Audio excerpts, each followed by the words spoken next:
I woke up at 3:08 a.m. to a faint vibration beside my pillow. No calls, no messages, just a bank notification. I meant to swipe it away like always, but the number on the screen jolted me awake, $9,860 withdrawn from my emergency savings account. I sat up, heart pounding, cold sweat breaking out despite the hum of the air conditioner. I opened the banking app.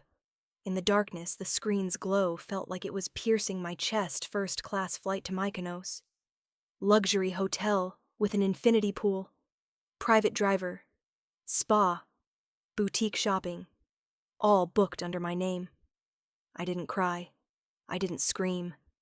Instead, I sat in absolute silence, my heart growing colder as if my blood were flowing backward. And when I checked my phone for messages, one final thing turned suspicion into certainty. A text from my sister Olivia sent to me by mistake instead of our mother. He never reads his statements. Don't worry. That was the moment I knew they had planned it. They knew exactly what they were doing, and they thought I wouldn't find out. I'm Rachel Myers, 26 years old. I live in a small suburban town in Colorado, where summer carries the scent of pine and the hum of cicadas. I work remotely in software development. It sounds modern-free, but in reality, I live like a giant snail curled up in a shell of financial strain and illness. 2 years ago, I was diagnosed with lupus, an autoimmune disease that turns my body against itself. Some days I can't get out of bed, my wrists ache like they're broken, and even a mild flare-up can knock me out of work for a week. No one takes care of me except myself. That's why I built an emergency fund, a lifeline, for when life tries to drown me. I'm not rich. I'm just good at budgeting and denying myself. No new clothes unless necessary. No takeout unless I'm feverish. No vacations, no parties. Because I have to take care of my family. My father, Ken Myers, was a mechanic until a back injury forced him to retire early. My mother, Susan, works part-time at the town library, but her income barely covers health insurance. My sister Olivia, a third-year college student, relies on me for tuition rent and living expenses. They didn't ask me to do all this. At first, there were heartfelt thank yous, but over time, gratitude turned into expectation.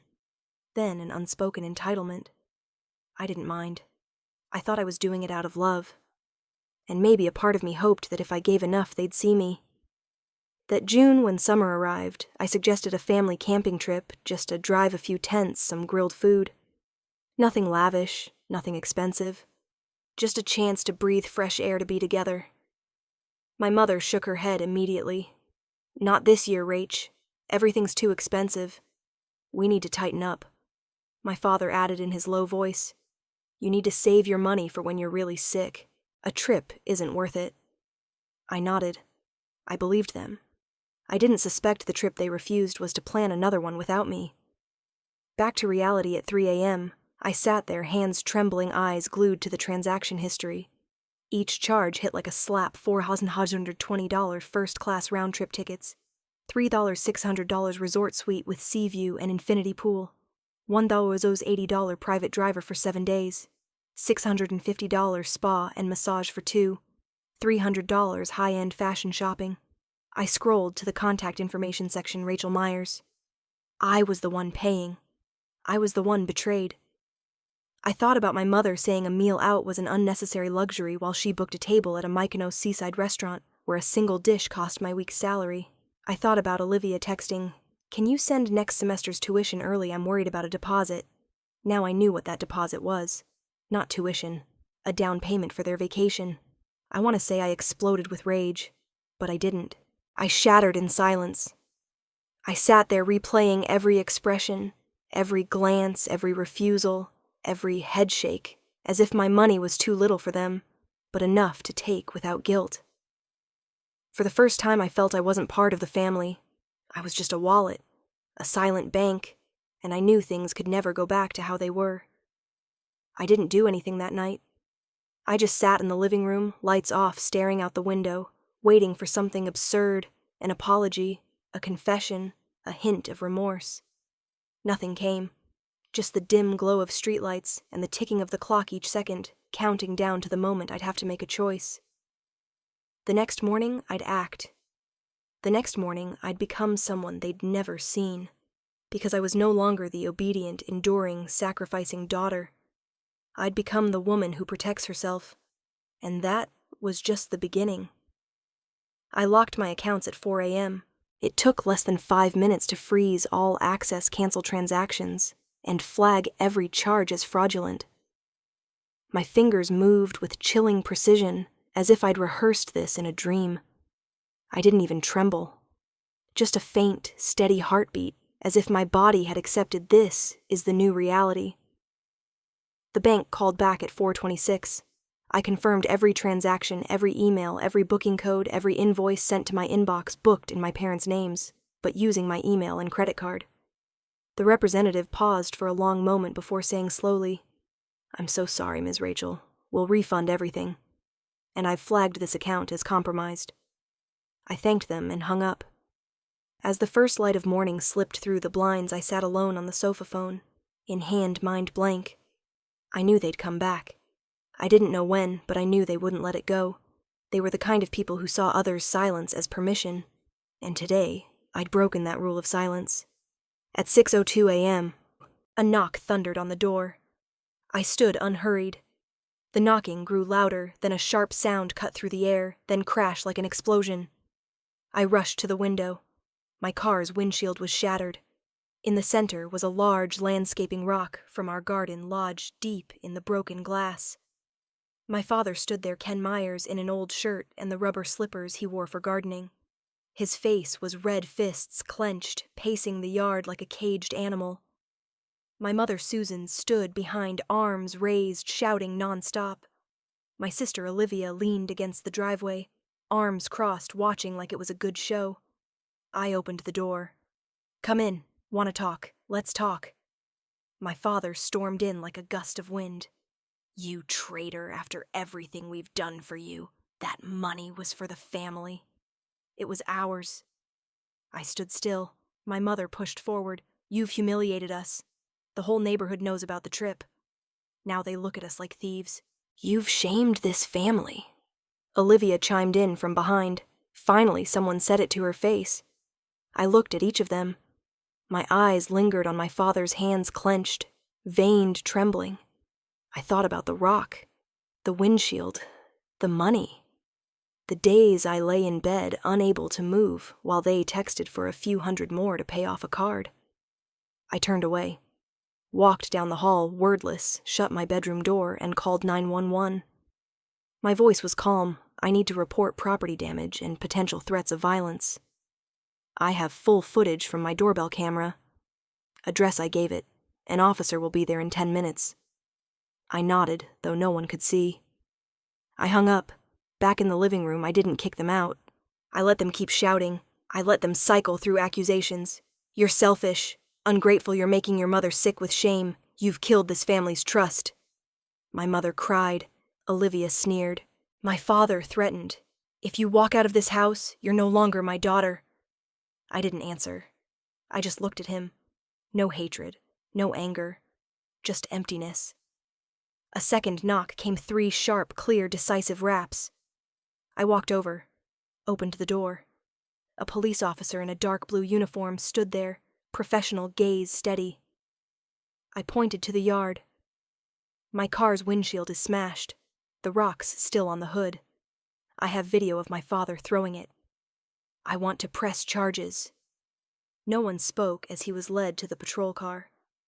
My mother froze as if she couldn't believe it was happening. Olivia took 3 steps back, then turned away. I provided the doorbell camera footage. The officer confirmed it. I signed the report requesting compensation for the windshield and noting emotional distress. As the patrol car drove my father away, my mother lingered on the porch. She wasn't crying anymore. She just stood there staring at me with an unreadable look, a mix of shock, anger, and a bitter despair she probably didn't understand herself. I didn't tell her I'd canceled all automatic payments from my accounts to them. I didn't say I was working with the bank to remove them from all authorizations. I didn't need to. My silence was no longer complicity. It was now a boundary. I knew in their eyes I'd become the traitor. The one who destroyed the unity they thought I was obligated to maintain with my money, my strength, my submission. But I was no longer that daughter. Not after I realized they saw my trust as an opportunity to take the one thing keeping me alive, my preparedness. That night, I sat on my bed rewatching the video. My father, the man who taught me to ride a bike, throwing a rock at the car I bought with overtime hours, worked through illness. I once thought family was something I'd protect at all costs, but now I understood sometimes the right thing to do is to protect yourself from family. And I also knew this wasn't over. I locked my accounts at 4 a.m. It took less than 5 minutes to freeze all access cancel transactions and flag every charge as fraudulent. My fingers moved with chilling precision as if I'd rehearsed this in a dream. I didn't even tremble. Just a faint, steady heartbeat, as if my body had accepted this as the new reality. The bank called back at 4:26. I confirmed every transaction, every email, every booking code, every invoice sent to my inbox, booked in my parents' names but using my email and credit card. The representative paused for a long moment before saying slowly, "I'm so sorry, Miss Rachel. We'll refund everything. And I've flagged this account as compromised." I thanked them and hung up. As the first light of morning slipped through the blinds, I sat alone on the sofa phone, in hand, mind blank. I knew they'd come back. I didn't know when, but I knew they wouldn't let it go. They were the kind of people who saw others' silence as permission. And today, I'd broken that rule of silence. At 6:02 a.m., a knock thundered on the door.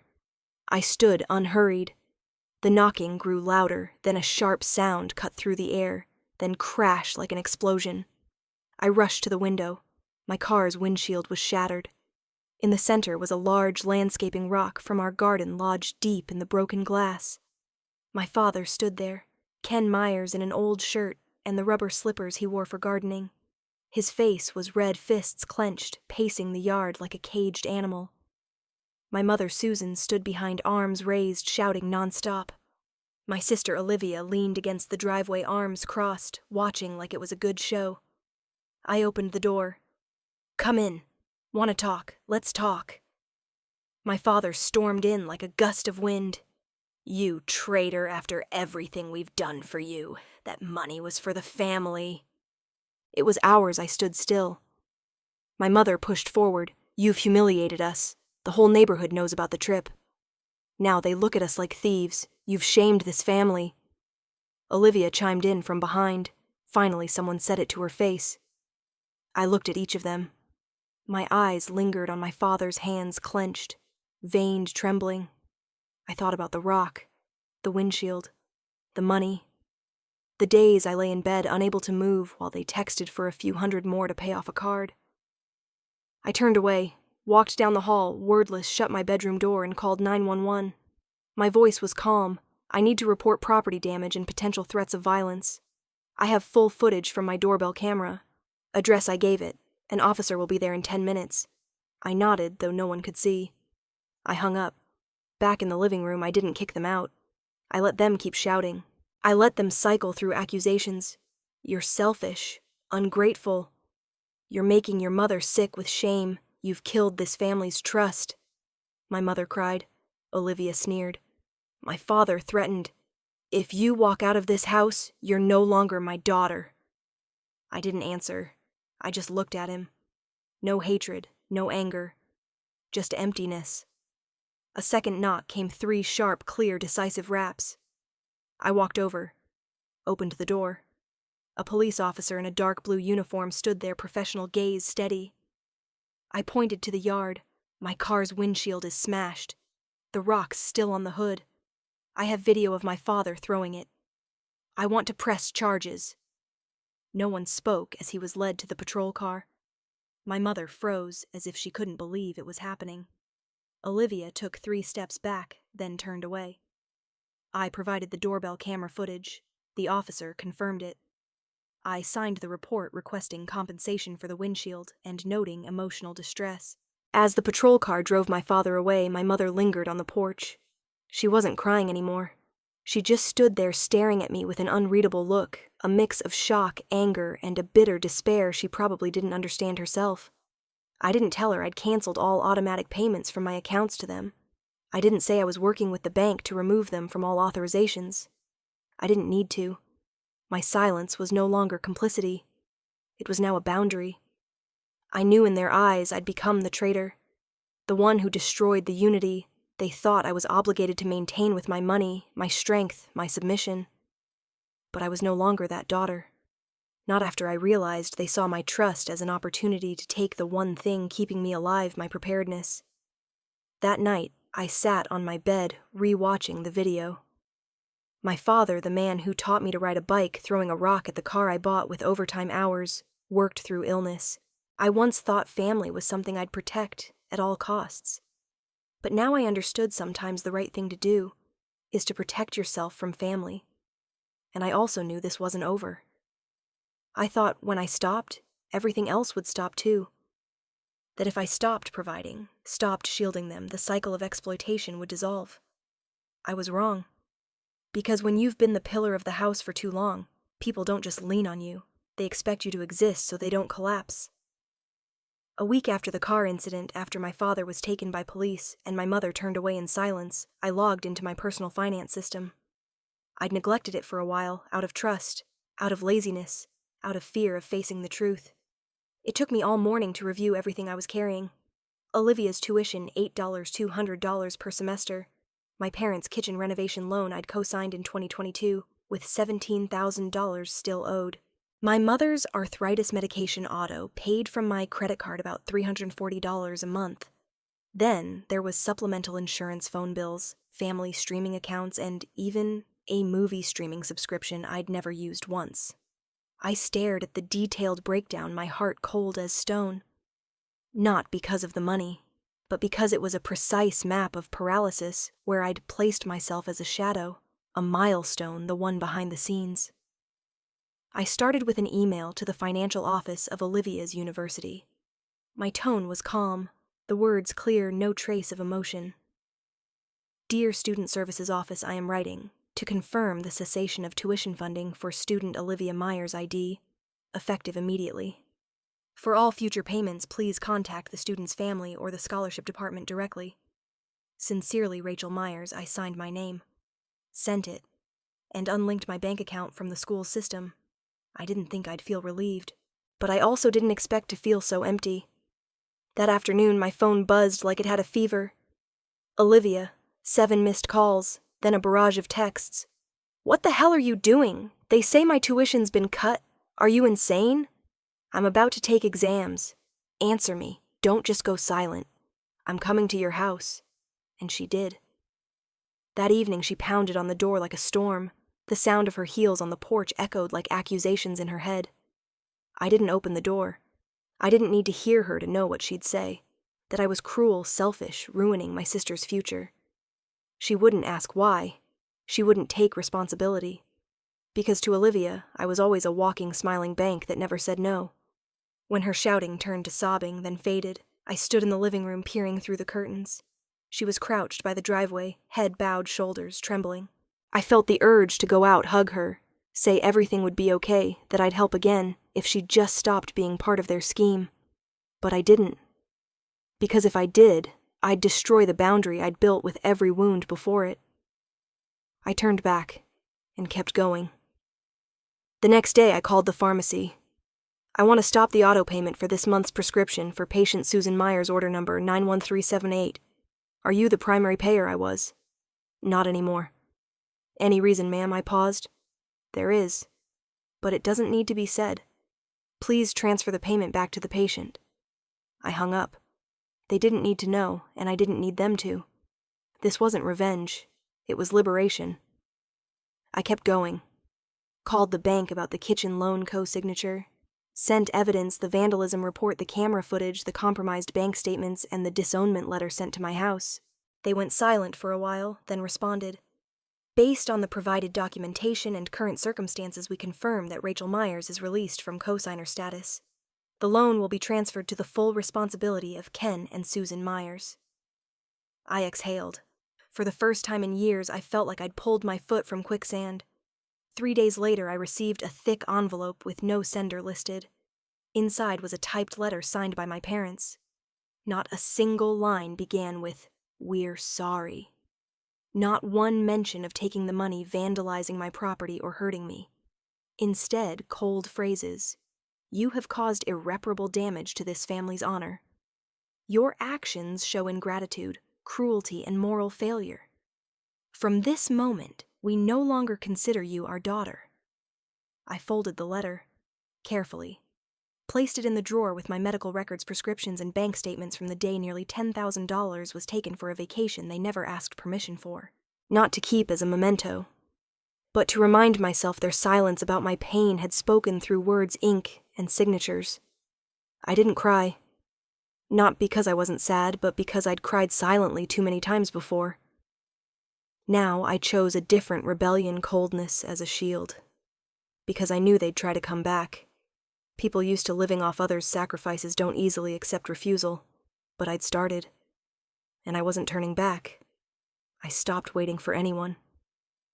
That was the promise I made to myself after that final letter. No more sitting by the window for the doorbell. No more checking my phone instinctively. No more hoping for a miracle from those who'd turned their backs. But then, on a humid summer night, when the city was lost in the hazy dream of streetlights and crickets, the doorbell rang again. Softly, lingering. 3 rings spaced out, not rushed, not violent like before. I parted the window curtains, looking down at the porch. The dim yellow light fell on a familiar face. Olivia. My sister stood there holding a thin plastic bag with a few random items. Worn jeans, a faded gray t-shirt. Her once highlighted hair now dull, tied back messily. Her face streaked with tears. I don't know how long it took me to open the door. "Can I come in?" she asked, her voice hoarse from crying or not speaking all day. I nodded silently. Said nothing. Olivia stepped in, set the bag on the floor, and collapsed onto the sofa, as if her legs couldn't hold her anymore. She didn't look at me, didn't apologize right away. Just sat there, hands twisting together. The silence stretched until I could hear the kitchen clock ticking. Finally, she spoke, weak, halting. "He left me. That guy. Said he wouldn't support another freeloader like your sister." I raised an eyebrow. The words didn't hurt as I'd expected. Maybe because they came from someone else. "I also lost my job at the coffee shop. The manager said I wasn't focused. Last week I forgot to make a customer's coffee and left the cash register money out. I still didn't speak. I let her pour it out. No guiding, no pushing. I have nowhere to go. My roommate changed the locks because I owe 3 weeks' rent. I thought about going home, but I don't have the old key anymore." Her voice cracked. Then suddenly Olivia looked straight at me. Her eyes were red but clear. "I was jealous of you. Always have been." I froze. My heart tightened in my chest. "Mom and Dad trusted you. Everything was handed to you. They bragged to relatives about our eldest in tech, about the one who's got her life together." I heard it dozens of times. She paused as if catching her breath, then spoke faster, almost sobbing. "I felt seen only when you weren't there. You were the standard I was compared to. So I chose their side, even though I knew they were wrong. I was scared if I didn't, I'd be left behind." A strange emotion welled up in me. Not quite pity, not forgiveness, but a strange lightness, as if a layer of fog in my heart had been blown away. I sat beside Olivia. Not too close, but close enough that she didn't feel alone. "Do you want to start over?" I asked, my voice even neither soft nor cold. She nodded, then quickly said, "But this time I'm not asking for money. I want you to show me how to live like a normal person." I exhaled. That was what I'd hoped to hear. Not an apology, but a realization that she needed to walk her own path. "Okay, but you have to be serious. You'll get your own place. Do everything yourself. I'll guide, not carry." I agree. We started the next day. I helped Olivia find a small, cheap rental near my old workplace, a data processing office. I called a former colleague, recommending her for a customer record-checking job. No degree required, just patience and data entry skills. That morning, Olivia went to the interview. That afternoon, she got the job. On the 3rd day, I taught her how to budget with a finance app. She was slow to catch on, but didn't give up. Each mistake she noted by hand, writing carefully like a first grader. I took her to buy a pot, bed sheets, a small warm yellow lamp for her new room. She didn't ask for money. She checked prices closely and nodded firmly when she knew she could manage. I didn't tell her I secretly paid her first month's electric bill. I wanted to keep a little softness for myself. 3 weeks later, Olivia sent me a photo. Her standing at her desk, thumbs up, captioned, "Tonight's shift, I worked alone." No one reminded me, but I remembered all the steps. I smiled, and realized it had been so long since I'd smiled, because someone came back, not because something ended. We didn't become close sisters like in the movies. We didn't say I love you daily. But once a week, Olivia came over for dinner. She washed dishes without being asked. She asked about my condition with genuine eyes. Once, as I lit a cigarette, she said softly, "I don't deserve forgiveness." I replied, "You don't get to choose forgiveness. You only get to choose how you live after." She didn't respond, but her tight-lipped smile said everything. When I saw her out that night, I watched her figure fade under the yellow streetlights. Part of me felt regret for all we'd lost. But another part knew, sometimes you have to lose everything old to see the real growth beginning. I went inside, closed the door. No more fear of the doorbell. No more anxiety with every text. I'd learned to tell the difference between those who come back because they need you and those who come back because they've changed. Olivia somehow had done both. I received the letter on a Thursday morning when the sun hadn't yet reached the porch and dew still clung to the window like unshed tears. It lay quietly in the mailbox, as if it didn't belong, a handwritten letter, no postmark, no sender. Just 2 words in neat capitals on the envelope, Rachel Myers. I stood still, clutching the letter, my heart not racing, not anxious, just a silent vigilance spreading through me. I knew who it was from. I didn't want to open it, but I couldn't throw it away unread. Like standing before an old door, knowing what's behind it, but needing one last look to confirm memory hadn't betrayed me. I went inside, brewed a cup of hot ginger tea, sat at the dining table, and slowly opened the envelope. Inside was a single sheet of white paper, folded in half, handwritten in black fountain pen. No greeting, no signature, no explanation. Just 4 words bold, the strokes hurried and heavy like a curse. "You are a mistake." No punctuation, no name, nothing else. I read it again, then folded it back, carefully without creasing. I stood, opened the drawer under the bookshelf where I kept important documents.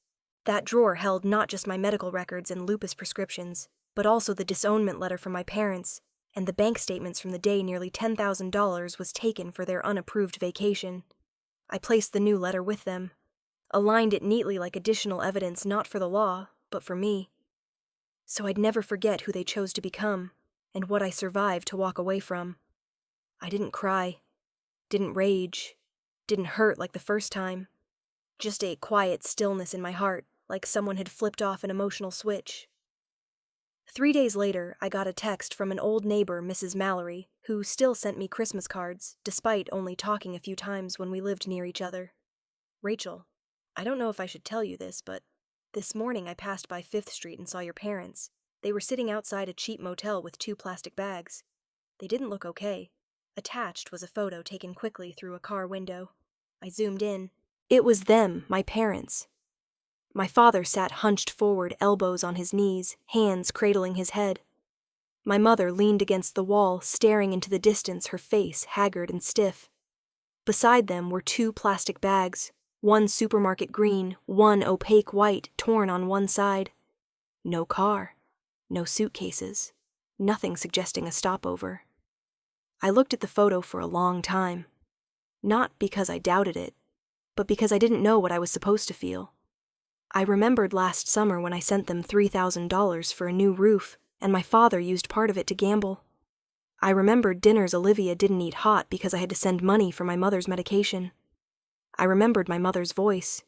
"You don't have kids, no husband. What's the money for, if not for family?" Now they sat there exposed outside a rundown motel like the end of the control fantasy they thought would last forever. I didn't reply to Mrs. Mallory. I didn't save the photo. After a few seconds, I deleted it from my phone. Not because I wanted to forget, but because I didn't need proof anymore. I knew enough. That evening, I opened my laptop, created a new document, named it Severance. I started typing. The first line was the date, August of the 2nd year since I learned I was sick. Then I wrote line by line Olivia's tuition, $24, $600, mother's medication. 18 months, $6, $120. Co-signed loan, $20,000, partially paid. 2 years of utilities, $3,400. Moving assistance, $850. Supplemental family insurance, $2,300. Roof repair, $3,000. Emergency transfers, no reason given, $4,900. I wrote until nearly midnight. When I finished, I scrolled to the bottom. Wrote, no repayment needed. Just never come back. I saved the file. Didn't share it. Didn't print it. But I knew I'd just signed a memory settlement. A ritual no ceremony needed, but still sacred. A forgiveness. Not because they deserved it, but because I needed to move on, and I wouldn't carry them with me. The next morning I tidied the document drawer, rearranged the letter's medical papers stacked neatly, not to keep, but to know that every time I opened that drawer, I'd remember I survived. I brewed coffee, stood by the window looking at the yard. A gentle breeze stirred the trees. A few leaves were turning early signs of autumn approaching. I didn't know where they were now. Maybe they'd left town. Maybe they were still wandering in their tattered pride with nowhere to cling. I didn't need to know, because the only thing left between me and them was the distance I'd put in its rightful place. And I knew some wounds don't need stitches just to stop bleeding to keep living. Freedom doesn't come with a bang. It doesn't appear in heroic moments or dramatic climaxes like in movies.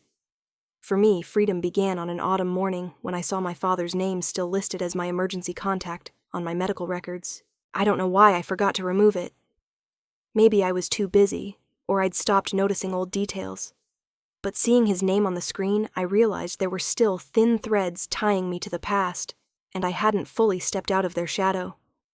I typed, deleted his name, added my doctor instead, hit save. From that moment I began the untangling. I changed my phone number, got a new email address, canceled all bank links that allowed them access or co-signing rights. I closed every secondary account they'd ever used, updated my personal info at the hospital bank and insurance company. I didn't tell anyone. No announcements needed.